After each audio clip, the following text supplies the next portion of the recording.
Евалуацијата на состојбата на повредените во Кочанската дискотека Пулс се уште до крај не е завршена, бидејќи треба да се прегледат пациенти кои минатата недела не успеале да дојдат во Кочанската болница, кога беше тимот од лекари од неколкуте клиники од Скопје.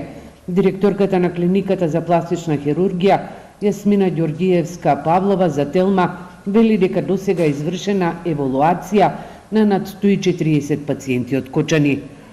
Тие што беа прегледани, веќе им е даден и совет и се закажани за подетални третмани за понатаму на кој им е потребно PRP, на кој каков вид на третман, физикална терапија секако дека оди тука континуирано кај сите кај што е потребна.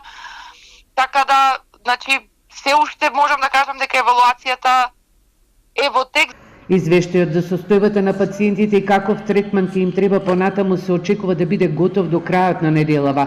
Во текот на денешниот ден, повредените и нивните родители преку писмен допис реагираа на заминување на докторката Катерина Панит-Мирчовска во друга болница.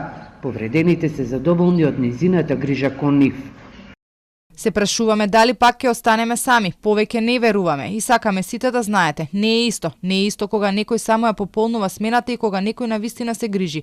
Ние тоа го чувствуваме секој ден на секој преглед во секој здив од болка. Докторката Кате не беше само лекар, таа беше наша надеж, сила и стабилност. Начинот на кој ни пристапуваше со човечност, посветеност и разбирање не може да се замени. Во неа стекнавме длабока доверба што не доаѓа лесно кога се поминува низ траума и неизвестност.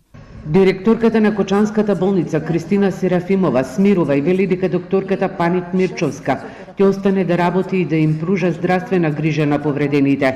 Докторката барањето за заменување го поднела пред да се случи трагедијата, а сега со подпис на заменик министерот за здравство останува да работи во Кочанската болница, се додека пациентите имаат потреба од незината здравствена нега.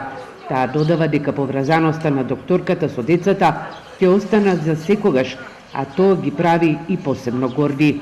Од околу 200 повредени млади луѓе во Кочанската дискотека, во странските медицински центри се лекуваат уште 9 пациенти. Во сабота во Кочани ќе се одржи и 8-миот протестен марш за ангелите.